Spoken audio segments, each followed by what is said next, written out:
After my wife passed away, her business partner called me. I found something in her office. Come to the office right now. She warned, don't tell your son or your daughter-in-law. Your life could be in danger. When I got to the office and saw who was waiting at the door with her, my blood ran cold. I'm glad to have you here. Follow my story until the end and comment the city you're watching from, so I can see how far my story has reached.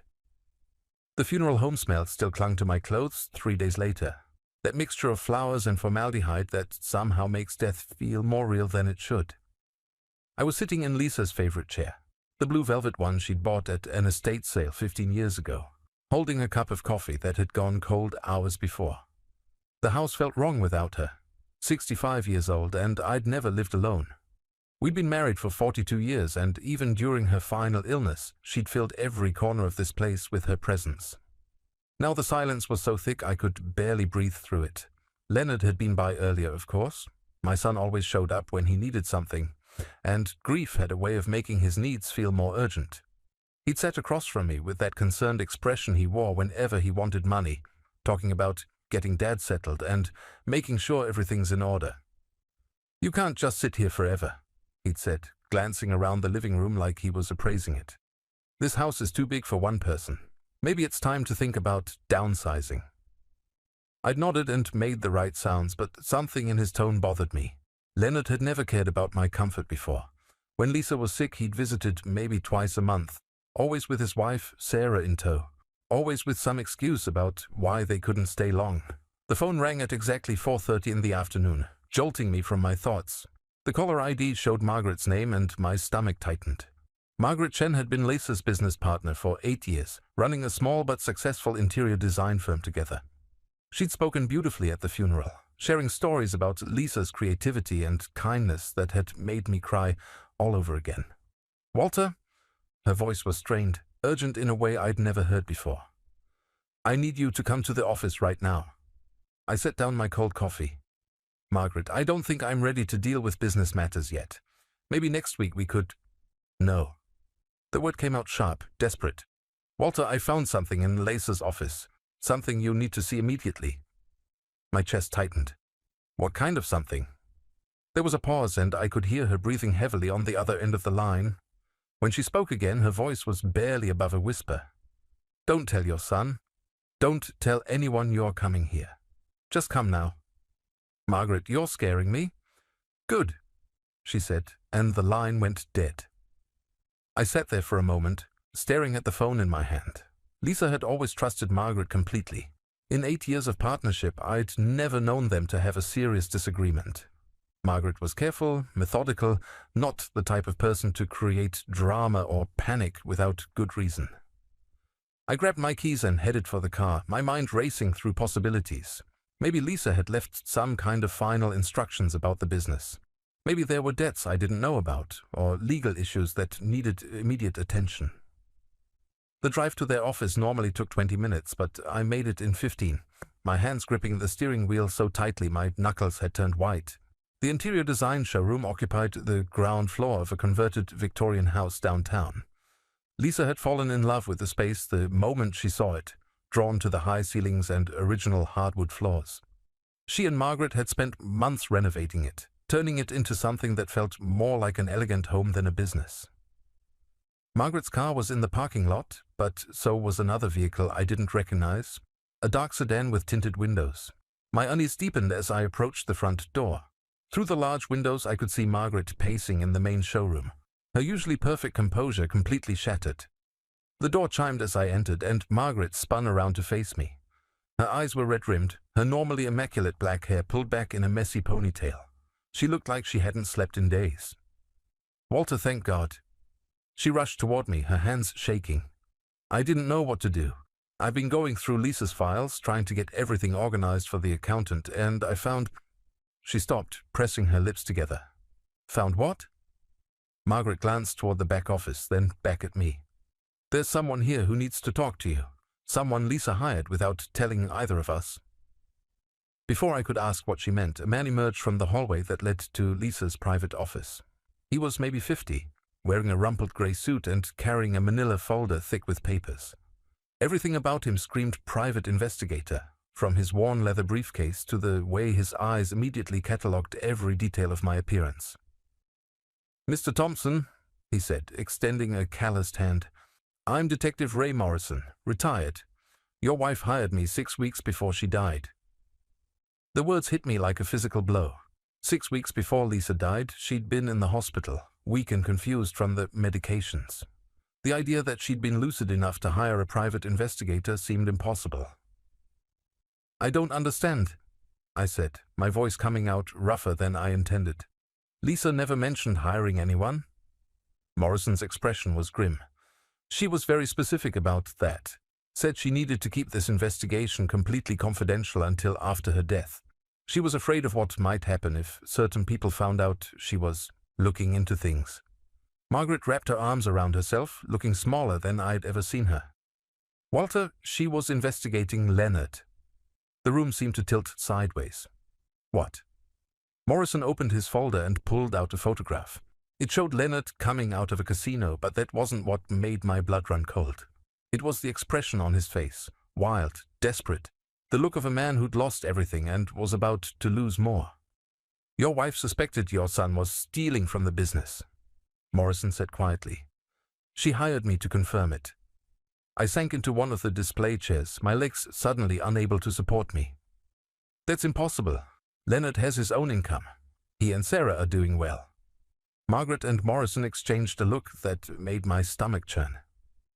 "Mr. Thompson," Morrison said, sitting down across from me, "your son has been systematically embezzling money from your wife's business for over 2 years. Small amounts at first, but it escalated quickly once he realized no one was watching." He handed me a stack of bank statements with entries highlighted in yellow. The numbers swam in front of my eyes, but the pattern was clear. Regular withdrawals, always just under the threshold that would trigger automatic alerts, always with Leonard's authorization codes. "Lisa gave him access to the business accounts?" I asked weakly. "She trusted him," Margaret said, her voice breaking. "She wanted to help when he said he was having some temporary cash flow problems. She never imagined—" Morrison pulled out another document. "The total amount stolen over 24 months is approximately $87,000. The number hit me like a punch to the chest. $87,000, Lisa's life savings, the money she'd planned to leave me, the security we'd built over 4 decades of marriage. "But that's not the worst part," Morrison continued, his voice careful and measured. "Mr. Thompson, I need you to understand that your wife didn't just die from her illness." The world stopped. I could hear my heartbeat in my ears, could feel Margaret's hand on my shoulder, but nothing else seemed real. "What are you saying?" Morrison leaned forward, his eyes never leaving mine. "Your wife discovered the theft 3 weeks before she died. She confronted your son about it, threatened to go to the police unless he returned every penny. And 2 days later she was dead." The silence that followed felt like falling into a deep, dark hole. Margaret was crying quietly beside me, but I couldn't move, couldn't breathe, couldn't process what I'd just heard. "You think Leonard—" I couldn't finish the sentence. Morrison nodded grimly. "I think your wife was murdered, Mr. Thompson. And I think your son killed her to keep her quiet about the money." The room spun around me as 24 years of raising Leonard flashed through my mind. Every birthday party, every graduation, every time I'd been proud to call him my son. And now this stranger was telling me that the boy I'd loved and supported had taken everything from us. But deep down, in a place I didn't want to acknowledge, I realized I wasn't entirely surprised. I couldn't sleep that night. Morrison's words echoed in my head like a broken record. "I think your son killed her." Every time I closed my eyes, I saw Leonard's face, but not the way it looked now. I saw him at 8 years old, crying because he'd broken Lisa's favorite vase. I saw him at 16, awkward and nervous before his first date. I saw him at 25, walking down the aisle at his wedding while Lisa dabbed tears from her eyes. How do you reconcile those memories with the possibility that the person you raised, the child you loved unconditionally, might be capable of murder? Morrison had given me his card and told me to call him in the morning. Margaret had offered to drive me home, but I'd insisted on managing alone, though I'd barely made it without running a red light. My hands had been shaking so badly I could hardly grip the steering wheel. Now I sat in Lisa's chair again, watching the sun rise through the kitchen window, holding a cup of coffee I couldn't taste. The house felt different somehow, like every shadow might be hiding another terrible secret. How many other things had Lisa kept from me in those final weeks? How many other signs had I missed? The phone rang at exactly 8 o'clock. Leonard's name appeared on the caller ID, and my heart started pounding before I even answered. "Hey, Dad." His voice was casual, almost cheerful. "I was thinking I'd stop by this morning. Sarah made that banana bread you like, and we thought you might want some company." I stared at the phone, searching his tone for any hint of guilt or deception. But he sounded exactly like he always did, slightly patronizing, like he was doing me a favor by paying attention to me. That's nice, Leonard, but I'm not really feeling up to visitors today." There was a pause. "Dad, you can't just isolate yourself. Mom wouldn't want that. You need to start getting back to normal." Normal. As if there was anything normal about discovering your son might have killed your wife. "Maybe tomorrow," I said, my voice coming out weaker than I intended. "No, Dad, I'm coming over. We need to talk about some practical things anyway. About the house, about Mom's business, about getting your affairs in order." The line went dead before I could protest. I sat there for a moment, panic rising in my chest. Leonard was coming here, to this house, and I had no idea how to look at him without seeing Morrison's photographs, without hearing his accusations. I called Morrison's number with trembling fingers. "Mr. Thompson." His voice was immediately alert. "How are you holding up?" "Leonard's coming over. I don't think I can face him alone, not after what you told me yesterday." There was a pause. "I understand. Would you like me to be there?" "Yes, please, but Leonard can't know you are involved. He can't know that I know anything." "I'll park around the corner and come in through your back door. Just act normal. Let him say what he's going to say. Sometimes the guilty ones reveal more than they realize when they think they're safe." 30 minutes later, Morrison was sitting at my kitchen table, a small recording device hidden in his jacket pocket. We'd agreed he would stay out of sight unless Leonard said something incriminating. Through the living room window, I watched my son pull into the driveway in his expensive BMW, a car I'd never understood how he could afford on his salary. Leonard knocked twice before using his key to let himself in. "Dad, where are you?" "In the living room," I called out, my voice barely steady. He appeared in the doorway carrying a foil-wrapped loaf and wearing that concerned expression I'd grown to hate. But now, looking at him with Morrison's accusations fresh in my mind, I noticed things I'd never seen before. The way his eyes immediately scanned the room, cataloging everything valuable. The way he checked his expensive watch, a watch that probably cost more than most people made in a month. The way his smile never quite reached his eyes. "You look terrible, Dad. Have you been sleeping?" I shrugged. "It's hard without your mother." Leonard set the banana bread on the coffee table and sat down across from me, leaning forward with exaggerated concern. "That's exactly what Sarah and I wanted to talk to you about. You can't just waste away in this big house, surrounded by memories. It's not healthy." "I'm managing fine." "No, you're not." His tone shifted slightly, becoming more assertive. "Look around, Dad. This place is falling apart. The gutters need cleaning. The yard looks like hell, and you're clearly not taking care of yourself. Mom's been gone less than a week, and you're already letting everything go." I felt anger flare in my chest.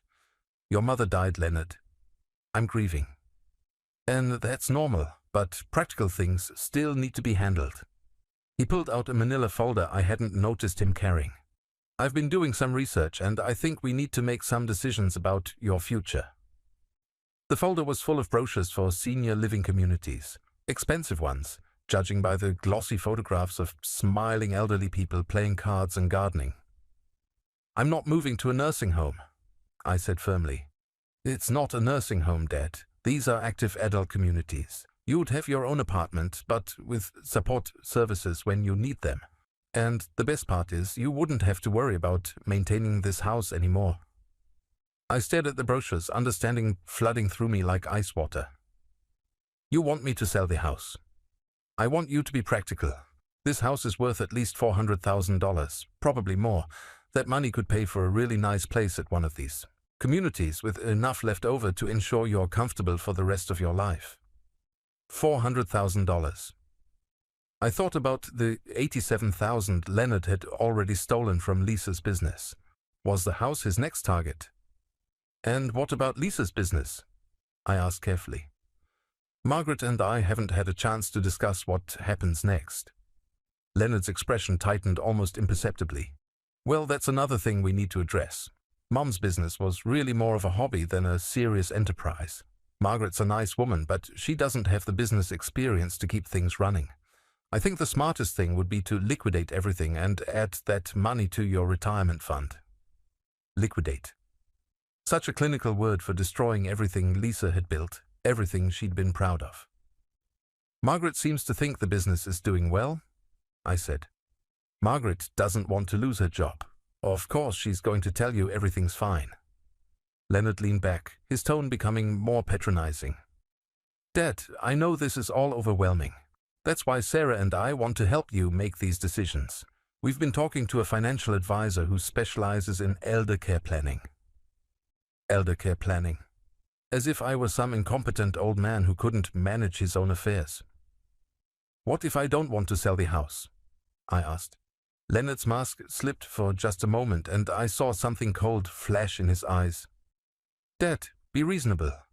You're 65 years old, you're living alone for the first time in your life, and you're clearly not coping well. Sarah and I just want what's best for you. And if I refuse?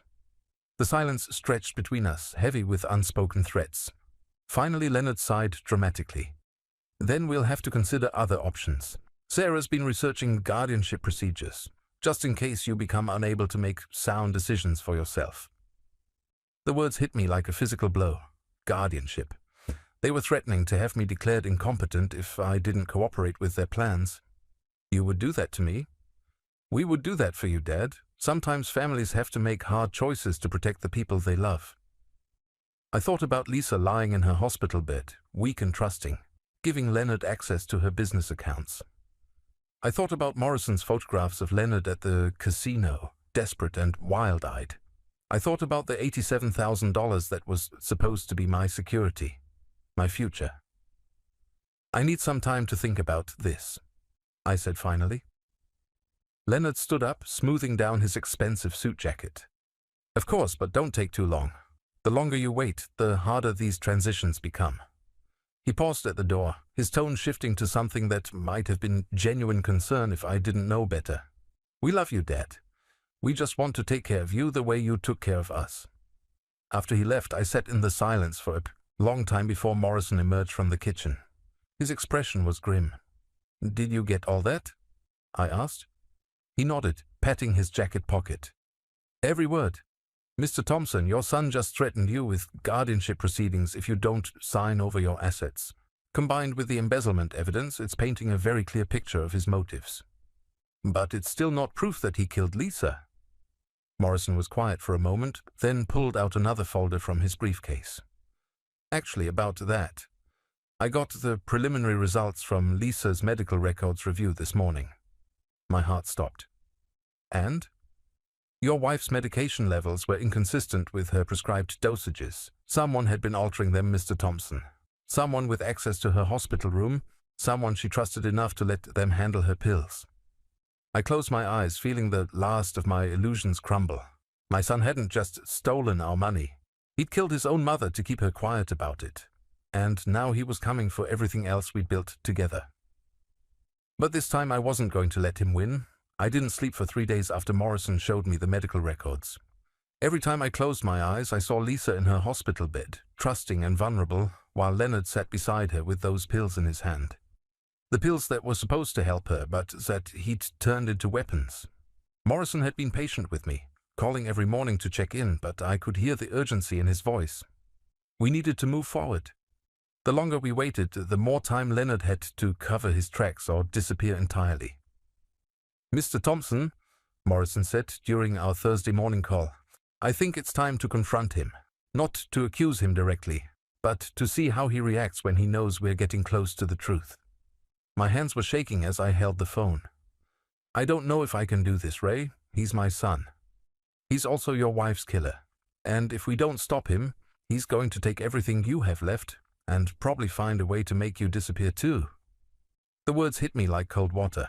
Leonard had already threatened me with guardianship proceedings. What would stop him from having me committed to some facility where I'd be helpless and isolated? What would stop him from simply waiting for me to die naturally and inheriting everything anyway? What do you want me to do? Invite him over for dinner. Tell him you've been thinking about his suggestions and you want to discuss the house sale. I'll be listening from the kitchen, recording everything. When the time is right, we'll spring our evidence on him.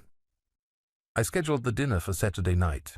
Leonard seemed pleased when I called, probably thinking he'd finally broken down my resistance. That's great, Dad. Sarah will be so relieved that you are being reasonable about this.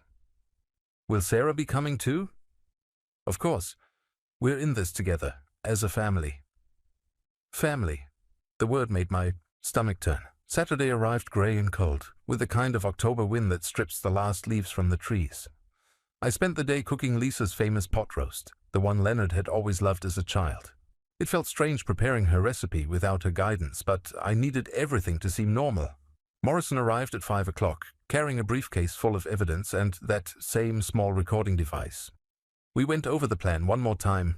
I would let Leonard talk, let him reveal his plans for my future, and then we'd present him with the proof of his crimes. Remember, Morrison said, don't let him leave without hearing everything we have to say. Men like this, when they're cornered, they either break down and confess or they run. Either way, we need to see his reaction. Leonard and Sarah arrived precisely at 6:30, looking like the perfect suburban couple they pretended to be. Sarah carried a bottle of expensive wine and one of her forced smiles. Leonard wore a navy blazer and khakis, the uniform of a man trying to look respectable. "Dad, you look better," Sarah said, kissing my cheek with lips that felt cold against my skin. "I'm so glad you decided to be practical about your situation." We sat down to dinner, and for the first 20 minutes everything seemed normal. Leonard complimented the pot roast, Sarah talked about their latest vacation plans, and I made appropriate responses while my heart hammered against my ribs. Then Leonard cleared his throat and pulled out a folder. "Dad, Sarah and I have been doing more research, and we've found the perfect place for you." He spread out brochures for Sunset Manor, an upscale assisted living facility about 30 miles away. The photographs showed elderly residents smiling as they participated in arts and crafts activities and gardening clubs. "It's really beautiful," Sarah said, her voice bright with artificial enthusiasm. "They have 24-hour medical care, 3 meals a day, and a wonderful social program. You'd make so many new friends." I looked at the brochures, noting the fine print. "It's quite expensive. How would I afford this?" Leonard and Sarah exchanged a quick glance. "Well, that's where the house sale comes in. We've already contacted a realtor, and she thinks we could list it for $450,000. After closing costs and realtor fees, you'd clear about $400,000. "You've already contacted a realtor?" "Just to get an estimate," Leonard said quickly. "Nothing formal, but Dad, time is of the essence here. The real estate market is good right now, but that could change." I set down my fork, my appetite completely gone. "And what about Lisa's business?" Sarah's smile tightened. "Leonard's been talking to Margaret about that. She's willing to buy out your share for $75,000. $75,000. Lisa's business was worth at least 3 times that. But they were counting on my ignorance and grief to accept their lowball offer." "That seems low," I said carefully. Leonard's jaw tensed almost imperceptibly. "Dad, Margaret's being generous. The business has been struggling since Mom got sick. Most of their clients have already moved on to other designers." It was a lie, and we all knew it. Margaret had told me just yesterday that they had a waiting list of new clients. "I think I should talk to Margaret myself before making any decisions," I said. The temperature in the room seemed to drop 10 degrees. Leonard set down his wine glass with a sharp click against the table. "Dad, I don't think that's a good idea. Margaret's obviously going to tell you whatever she thinks you want to hear. She doesn't want to lose her job. Maybe I should get an independent appraisal of the business value." Sarah's laugh was high and artificial. "Oh, Walter, there's really no need for all that. Leonard understands these things much better than we do. He's been managing investments for years." Managing investments. Like he'd been managing Lisa's business accounts when he stole $87,000 from them. I took a deep breath, knowing there was no going back from what I was about to say. Leonard, I need to ask you something directly. Something flickered in his eyes, awareness, maybe fear. Of course, Dad. Why did you need access to your mother's business accounts? The silence that followed was deafening. Leonard's face went completely blank, the mask he'd been wearing for years finally slipping away. Sarah's smile faltered, and she reached for her wine glass with trembling fingers.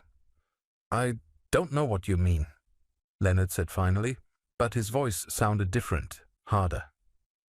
The $87,000 you withdrew over the past 2 years. What did you need that money for? Leonard stood up abruptly, his chair scraping against the floor.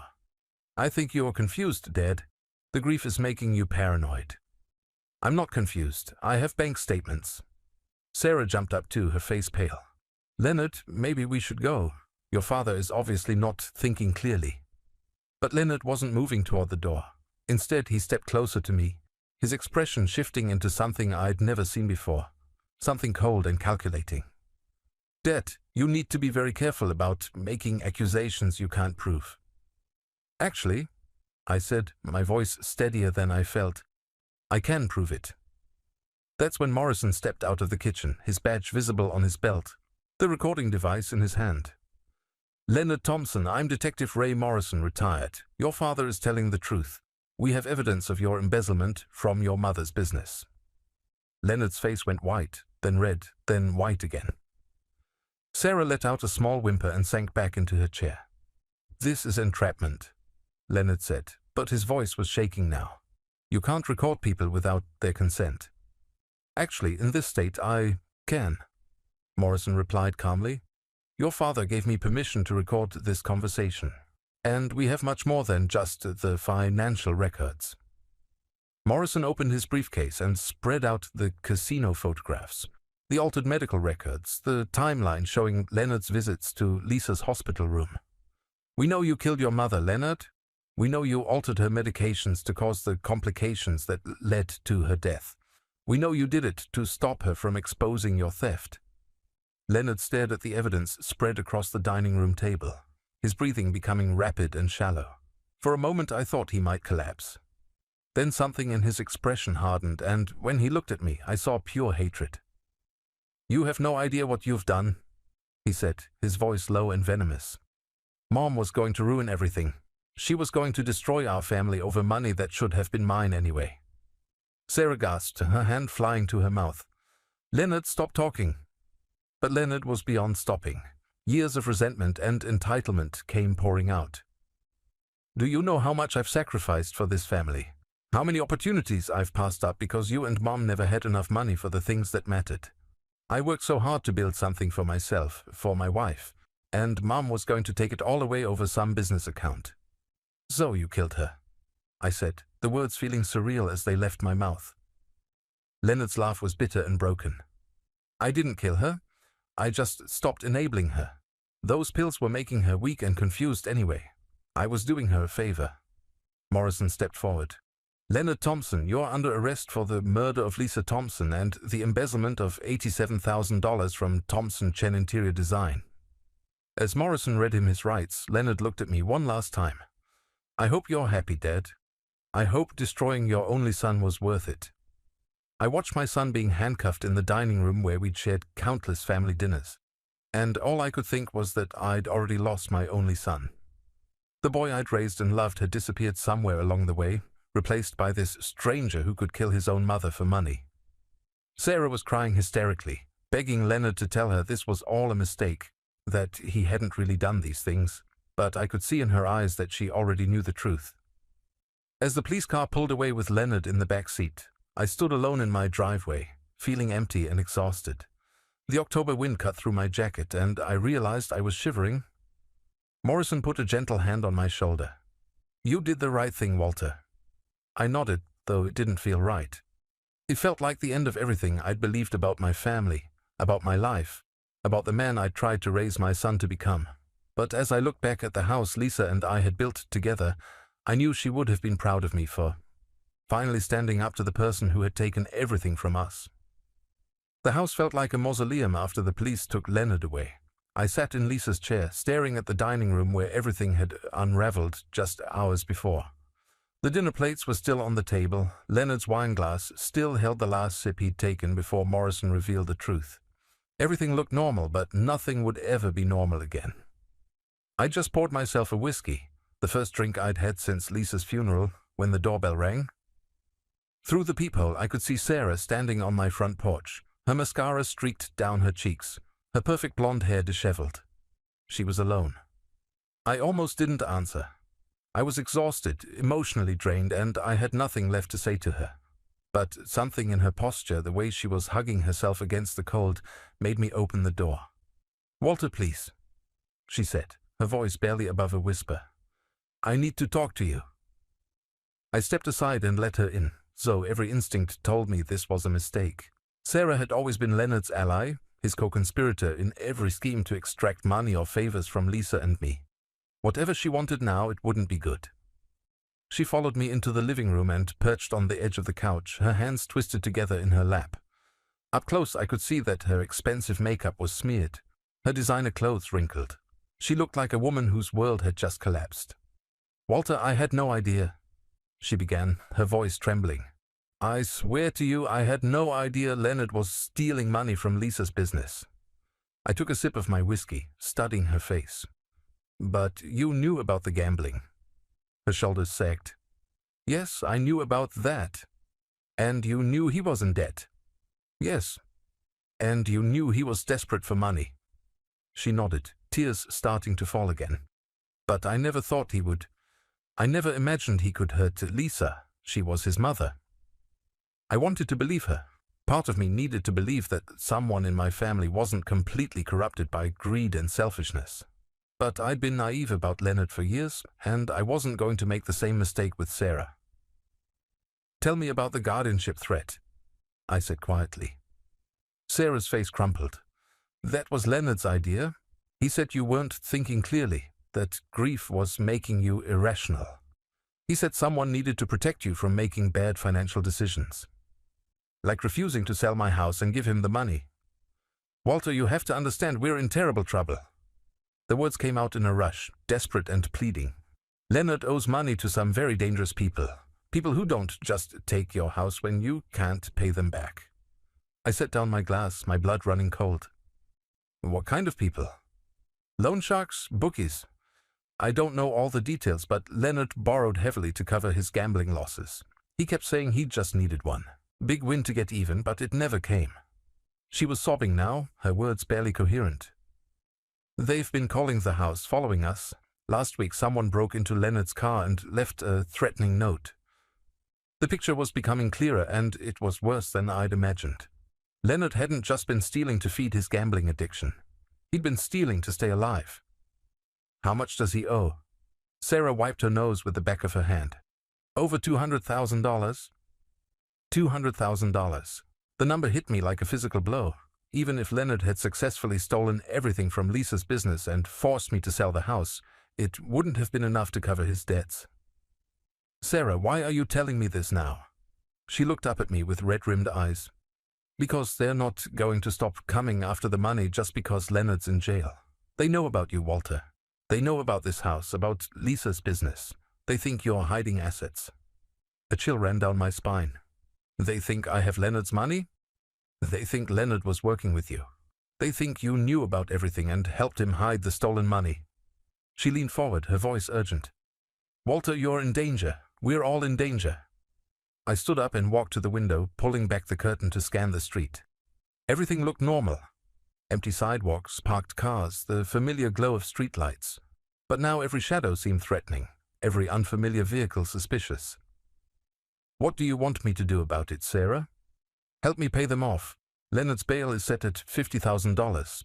If we can get him out, maybe he can negotiate with these people, work out some kind of payment plan." I turned back to face her, incredulous. "You want me to bail out the man who killed my wife?" "Walter, please try to understand. Leonard made terrible mistakes, but he's not a cold-blooded killer. He was desperate, panicked. The medication thing. Maybe it was an accident. Maybe he just got confused about the dosages." "The medical examiner's report was very clear, Sarah. Someone systematically altered Lisa's medication over a period of weeks. That's not confusion, that's murder. Sarah's face hardened, and for a moment I saw a glimpse of the calculating woman who had helped Leonard plan my financial ruin. Fine, maybe Leonard did something unforgivable. But that doesn't change the fact that these men are going to come after everyone in this family until they get their money. Then maybe you should have thought about that before you both decided to steal from us. We didn't have a choice. Sarah's voice rose, desperation making her reckless. Do you know what it's like to be married to a man who can't sleep at night because he's afraid of what might happen to you? Who jumps every time the phone rings? Who checks the locks on all the doors 3 times before bed? I know what it's like to be married to someone who was slowly dying while her own son poisoned her. I shot back. So forgive me if I don't have much sympathy for Leonard's insomnia. Sarah stared at me for a long moment, then her expression shifted again. The desperate, crying woman disappeared, replaced by someone harder and more calculating. Walter, I'm trying to save your life. These people don't care about your moral outrage or your grief. They want their money and they'll do whatever it takes to get it. Let me be very clear about something, Sarah. I don't have Leonard's gambling debts. I don't have the money he stole from Lisa's business. And I'm not responsible for cleaning up the mess you two created. She stood up abruptly, her hands clenched into fists. You're making a huge mistake. These men know where you live, Walter. They know your routines, your habits. They know you're a 65-year-old man living alone in a big house with no security system. The threat was unmistakable, and suddenly I understood why Sarah had really come here. This wasn't just a desperate plea for help. It was an attempt to terrorize me into giving them money.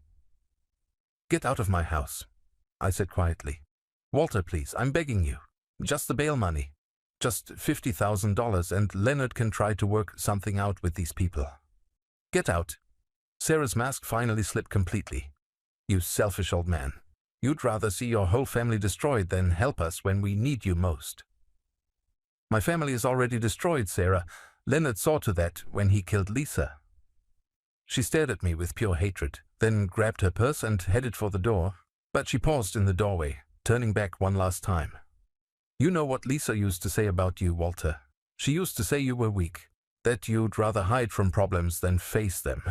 I guess she was right. The door slammed behind her, leaving me alone with the echo of her words. I stood in the hallway for a long time, my heart pounding, before walking to the front window and watching her drive away. Lisa had never said anything like that about me. Sarah was just trying to hurt me, to plant seeds of doubt about my marriage in addition to everything else she'd tried to destroy tonight. But as I locked the door behind her and checked the deadbolt twice, I realized something important. I wasn't the weak man Sarah thought I was. The weak Walter would have given her the money, would have bailed Leonard out of jail, would have spent the rest of his life paying for crimes he didn't commit. But that Walter had died in the hospital room with Lisa. This Walter, the one who had the courage to investigate his own son, who had the strength to confront a killer, who had the wisdom to see through Sarah's manipulation. This Walter wasn't going to be anyone's victim. I poured myself another whiskey and settled into Lisa's chair, but this time I wasn't thinking about the past. I was thinking about the future, about the life I was going to build without the people who had tried to destroy me. Tomorrow I would call Morrison and tell him about Sarah's threats. Tomorrow I would change all the locks and install a security system. Tomorrow I would start the process of truly moving on. But tonight I was just going to sit in my wife's chair and remember what it felt like to choose myself over the people who had never really loved me at all. The security system installation took 3 hours, but it was worth every penny of the $2,000 it cost. After Sarah's visit, I couldn't shake the feeling that someone was watching the house. Every car that drove by slowly made my heart race. Every unfamiliar face in the grocery store made me wonder if they were connected to Leonard's debts. Morrison had taken Sarah's threats seriously. These kinds of criminals don't usually go after family members, he'd told me over the phone, but $200,000 is enough to make some people desperate. Better safe than sorry. He'd also given me an update on Leonard's case. The district attorney was confident they could make the murder charges stick, especially with Leonard's recorded confession from dinner. The embezzlement charges were ironclad. My son was looking at 25 years to life. I should have felt satisfaction or at least some sense of closure. Instead, I just felt empty. Leonard was in jail, Sarah was out of my life, and I was alone in a house that felt too big and too quiet. The security cameras gave me peace of mind, but they couldn't fill the silence where Lisa's laughter used to be. It was Margaret who suggested I come back to the office. "You don't have to work," she'd said during one of our weekly phone calls.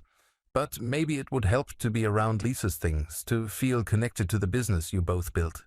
So, on a grey Thursday morning in November, I drove to the interior design showroom for the first time since Morrison had revealed Leonard's crimes. Margaret was waiting for me with coffee and one of her gentle smiles. "I've been keeping Lisa's office exactly as she left it," she said, leading me down the familiar hallway. "I thought maybe you'd want to go through her personal things when you were ready." Lisa's office was a reflection of her personality, organized but warm, professional but personal. Her drafting table still held sketches for a project she'd never finished. Her bulletin board was covered with photographs of completed rooms, thank you notes from clients, and a picture of Leonard and Sarah from their wedding day. I stared at that wedding photo for a long time. Lisa had been so proud that day, so happy to see Leonard settled and successful. She'd spent hours helping Sarah plan the reception, insisting on paying for the flowers herself because she wanted everything to be perfect for her son. "How did we miss it?" I asked Margaret, who was quietly sorting through files at Lisa's desk. "How did we not see what he really was?" Margaret looked up, her expression sad but understanding. "Because we loved him. Because we wanted to believe the best of him. Because parents aren't supposed to suspect their children of being capable of evil." I picked up a small ceramic paperweight Lisa had bought during our anniversary trip to Italy 10 years earlier. It was painted with tiny flowers, delicate and beautiful. I could still remember her haggling with the vendor in broken Italian, determined to bring home something special. "There's something else you should know," Margaret said quietly. "Something I found in Lisa's files that I haven't told anyone yet." My heart started pounding. "What is it?" Margaret pulled out a thick manila envelope from the bottom drawer of Lisa's desk. "Letters. Lisa wrote them but never sent them. I think she was documenting everything, building a case against Leonard in case something happened to her." I opened the envelope with trembling hands. Inside were dozens of handwritten pages in Lisa's familiar script. Letters addressed to me, to the police, to Margaret. A complete record of Leonard's manipulation and theft, dating back over 2 years. The first letter was dated 6 months before Lisa died. "My dearest Walter, if you're reading this, then something has happened to me, and Leonard has probably tried to convince you it was natural. It wasn't. I've discovered that our son has been stealing from the business, and when I confronted him about it, he became angry in a way that frightened me. He told me that I was getting old and confused, that I was making mistakes with the books, but I know what I saw. I know what he did." I had to stop reading for a moment, my vision blurring with tears. Lisa had known. She'd known Leonard was dangerous, and she tried to protect me by documenting everything. The second letter was dated just 3 weeks before she died. "Walter, I showed Leonard the bank statements today. I told him I knew he'd been stealing and that he needed to return the money immediately or I would go to the police. He laughed at me. He actually laughed and said that nobody would believe a sick old woman over her successful son. He said that by the time I could prove anything, I'd be too dead or too crazy to matter. I'm scared, Walter. I'm scared of what our son has become." Margaret was crying softly as I read, her hands pressed to her mouth. There are more. She documented every conversation, every threat, every time he visited her in the hospital. I flipped through page after page of Lisa's careful handwriting. She'd recorded how Leonard had insisted on managing her medications, how he'd dismissed her concerns about feeling worse instead of better, how he'd slowly isolated her from friends and family by claiming she was too sick for visitors. The final letter was dated just 2 days before she died. "Walter, if you're reading this, then Leonard has killed me. I know how that sounds, but I'm not delirious from the medication. I'm dying because Leonard has been altering my pills. He thinks I don't notice, but I've been pretending to take them and hiding them instead. When I tested them myself using Margaret's brother's chemistry set, I found compounds that weren't supposed to be there. Our son is poisoning me, Walter. Our son is a murderer. Don't let him get away with it. Don't let him hurt you too. I love you with all my heart. Take care of yourself and remember that I'm finally free from pain." Lisa. I set the letter down with shaking hands. Lisa had known she was dying. She'd known Leonard was killing her, and she'd spent her final days documenting the truth so that I wouldn't be his next victim. She saved your life, Margaret said quietly. If she hadn't left all this evidence, Leonard might have succeeded in having you declared incompetent. He could have taken everything and then, well, accidents happen to elderly people all the time. I thought about Leonard's threats, his talk of guardianship proceedings, his insistence that I sell the house and move to an assisted living facility where I'd be isolated and vulnerable. Had that been his plan all along? Kill Lisa, steal everything I had, and then arrange for me to have some kind of accident so he could inherit whatever was left? There's one more thing, Margaret said, pulling out a small velvet box. Lisa asked me to give this to you if anything happened to her. Inside the box was Lisa's wedding ring, the simple gold band I'd placed on her finger 42 years ago. But there was something else too, a small key I didn't recognize. It's for a safety deposit box, Margaret explained. Lisa opened it 6 months ago. She said it was for important documents that needed to be kept safe from Leonard. The safety deposit box was at the bank where Lisa and I had done business for 20 years. The manager, Mrs. Chen, remembered Lisa well and offered her condolences before leading me to the vault. Inside the box was another manila envelope, this one containing copies of all the evidence Lisa had gathered, along with a note in her handwriting. Walter, I've also left $10,000 in cash in this box, money that Leonard doesn't know about. Use it to protect yourself. Use it to make sure he pays for what he's done. Don't mourn for me too long, my darling. Live the life we always planned to have together, just without the people who tried to destroy us. All my love, Lisa. I sat in the bank parking lot for a long time after that, holding Lisa's ring and thinking about the woman I'd been married to for 4 decades. She'd been braver than I'd ever given her credit for. She'd seen the truth about Leonard long before I had, and she'd risked everything to make sure I'd survive his betrayal. The $10,000 felt like a gift from beyond the grave, not just the money itself, but what it represented. Lisa's final act of love, her last attempt to take care of me even after she was gone. But more than that, it was validation. Proof that I wasn't the weak, confused old man Leonard and Sarah had tried to convince me I was. Lisa had trusted me with the truth because she knew I was strong enough to handle it, wise enough to use it, brave enough to seek justice for both of us. I drove home that evening with Lisa's ring on my finger and her letters on the passenger seat. Tomorrow I would give everything to Morrison and the district attorney. Leonard's defense lawyer would try to claim that Lisa had been hallucinating, that the medications had made her paranoid and delusional. But 42 years of marriage had taught me to recognize Lisa's voice, her clarity, her unwavering honesty. These letters were the final nail in Leonard's coffin. And for the first time since this nightmare began, I felt something that surprised me. Peace. Lisa had fought for us until the very end. Now it was my turn to fight for her. The trial lasted 3 weeks. I sat in the front row every single day, watching as prosecutor after prosecutor laid out the evidence against my son. The embezzlement charges were straightforward. Bank records don't lie, and Leonard's gambling debts provided clear motive for the theft. But it was the murder charges that really mattered to me. The medical examiner testified about the altered medications found in Lisa's system. Morrison presented the timeline of Leonard's hospital visits, always coinciding with Lisa's worsening condition. The prosecutor read Lisa's letters aloud, her voice growing stronger with each revelation of Leonard's cruelty. Leonard's defense attorney tried everything. He claimed Lisa had been delusional from her illness, that her letters were the paranoid fantasies of a dying woman. He suggested that Leonard's casino visits were innocent entertainment, that the money transfers were legitimate loans between family members. He even tried to paint me as a vindictive father seeking revenge against a son who had simply tried to help his parents manage their finances. None of it worked. The evidence was too overwhelming, Leonard's recorded confession too damning. When the jury returned after only 4 hours of deliberation, I knew what their verdict would be before the foreman even spoke. Guilty on all charges. Leonard's sentencing hearing was scheduled for 2 weeks later. I debated whether to attend, whether I wanted to hear the judge pronounce the words that would send my son to prison for the rest of his life. In the end, I decided I owed it to Lisa to be there. Leonard looked smaller somehow, sitting at the defendant's table in his orange jumpsuit. The confident, manipulative man who had tried to steal my life had been replaced by someone broken and defeated.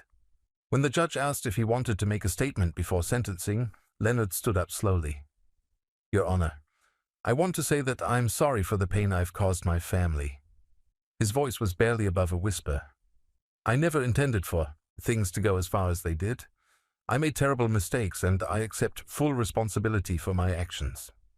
It wasn't really an apology. It was the same deflection and minimization Leonard had been using his entire life. He was sorry for the pain he'd caused, not for the crimes he'd committed. He'd made mistakes, as if killing his mother had been an accident instead of a calculated decision. But I didn't need his apology anyway. Lisa's letters had given me something more valuable than Leonard's remorse. They'd given me the truth. The judge sentenced Leonard to life in prison without the possibility of parole for the murder charge, plus an additional 15 years for the embezzlement. As the bailiff led him away, Leonard looked back at me one last time. I met his gaze steadily, without anger or hatred, and watched as he disappeared through the courtroom door. Sarah was waiting for me in the hallway outside. She testified for the prosecution, admitting her knowledge of Leonard's gambling debts and her participation in the scheme to force me to sell the house. In exchange for her cooperation, she'd received probation and community service. "Walter," she said as I walked past her toward the elevator, "I really am sorry for everything." I paused, studying her face. She looked genuinely remorseful, tired and aged by the stress of the trial, but I'd learned not to trust appearances when it came to my family. "I know you are, Sarah, but sorry doesn't bring Lisa back. I never knew what Leonard was really doing to her. You have to believe that." I pressed the button for the elevator. "It doesn't matter what I believe anymore. It's over." The elevator doors opened and I stepped inside. Sarah called my name once more, but I didn't turn around. Some bridges once burned can never be rebuilt. 6 months later, I was sitting in Lisa's chair again, but this time I wasn't alone. Margaret had stopped by after work, bringing Chinese takeout and updates on the business. We'd become partners officially after Leonard's conviction, with me inheriting Lisa's 50% share and Margaret maintaining her half. "The Henderson project is coming along beautifully," Margaret was saying, showing me photographs on her phone. "Mrs. Henderson specifically requested that we use some of Lisa's design elements from the Murphy house. She said she wanted something that would honor Lisa's memory." I smiled, looking at the pictures. Lisa would have loved knowing that her work was inspiring other projects, that her creativity was living on through Margaret's hands. "And I have some other news," Margaret continued, her tone shifting to something more serious. "I got a call from a reporter today. Apparently, Leonard's case is being featured in some kind of true crime documentary. They want to interview you." I set down my lo mein, my appetite suddenly gone. "Absolutely not. That's what I told them. But Walter, they're going to tell the story with or without your input. Might not hurt to make sure they get the facts right." I thought about it for a moment. Leonard's crimes had attracted media attention during the trial, but I'd managed to avoid most of the reporters. The idea of rehashing everything for television felt like opening old wounds. "Lisa wouldn't have wanted that kind of attention," I said finally. "She was a private person. She'd hate the idea of strangers picking apart our family's tragedy for entertainment." Margaret nodded. "I thought you'd say that. I'll tell them you're not interested." We finished dinner and Margaret helped me clean up, the companionable silence between us feeling more natural than any conversation I'd had with Leonard or Sarah in years. As she was getting ready to leave, Margaret paused at the front door. "Walter, I hope you know how proud Lisa would be of you. The way you fought for the truth, the way you didn't let Leonard destroy everything she built. She always said you were stronger than you gave yourself credit for." After Margaret left, I walked through the house Lisa and I had shared for so many years. The security system she'd never needed was still active, the cameras still recording everyone who came and went. But the house no longer felt like a fortress under siege. It felt like home again. I stopped in front of the mantelpiece, where I'd placed a new photograph next to our wedding picture. It was one of Lisa in her office, taken just a few months before she got sick. She was holding fabric samples, her face lit up with the joy she always felt when working on a new design. Margaret had found it while cleaning out Lisa's desk, and it captured everything I wanted to remember about my wife. Her creativity, her passion, her strength. On weekends, I volunteered at the local hospice, reading to patients who were facing their own final battles. It had been Lisa's idea, something she'd mentioned wanting to do when she retired. "Everyone deserves to have someone who cares about their story," she'd said. "Everyone deserves to be heard." The work was difficult sometimes, sitting with people who were dying, watching families struggle with grief and fear. But it was also meaningful in a way I'd never experienced before. These patients didn't want my money or my house or my business connections. They just wanted someone to listen, to treat them with dignity during their most vulnerable moments. One afternoon, an elderly woman named Rose grabbed my hand as I finished reading to her from a mystery novel. "You're a good man," she said, her voice barely audible. "Your wife was lucky to have you." "Actually," I said, squeezing her hand gently, "I was the lucky one." Driving home that evening, I realized that Rose was wrong about one thing. I wasn't the same good man Lisa had married 42 years earlier. That man had been naive, trusting, willing to overlook warning signs because he wanted to believe the best of people. That man had let his son slowly poison his wife while he remained obliviously grateful for Leonard's help with her care. The man I'd become was harder, more careful, less willing to extend blind trust. But he was also braver, more honest, more committed to protecting the people and things that truly mattered. He was the man Lisa had seen in me all along, the man she trusted with her final letters and her dying wishes. 2 years after Leonard's conviction, I still lived in the house we'd bought as newlyweds. I still slept on my side of the bed, still set 2 coffee cups on the counter each morning out of habit. But the silence no longer felt oppressive. Sometimes, usually late at night when the house was completely quiet, I could almost hear Lisa's voice reminding me that some kinds of love don't end with death. Leonard wrote to me occasionally from prison, letters that I never opened. Sarah had moved across the country, started over somewhere far from the scene of her failures. I wished them both well in an abstract way, but I no longer felt responsible for their happiness or their redemption. My responsibility now was simpler and more important: to live the life Lisa and I had planned together, to honor her memory by becoming the man she'd always believed I could be, and to make sure that the truth she'd died protecting would never be forgotten. On quiet Sunday mornings, I still sat in her blue velvet chair, drinking coffee that was no longer bitter, reading books she'd recommended, planning projects for the business we'd built together. The house was peaceful now, filled with good memories instead of terrible secrets. And sometimes, when the light hit the windows just right, I could almost convince myself that Lisa was still there with me. Proud of the strength I'd finally found, grateful for the justice I'd finally secured, and happy that I'd chosen love over fear, truth over comfort, dignity over family loyalty. It had taken me 67 years to learn that sometimes the most loving thing you can do is let go of the people who are determined to destroy you.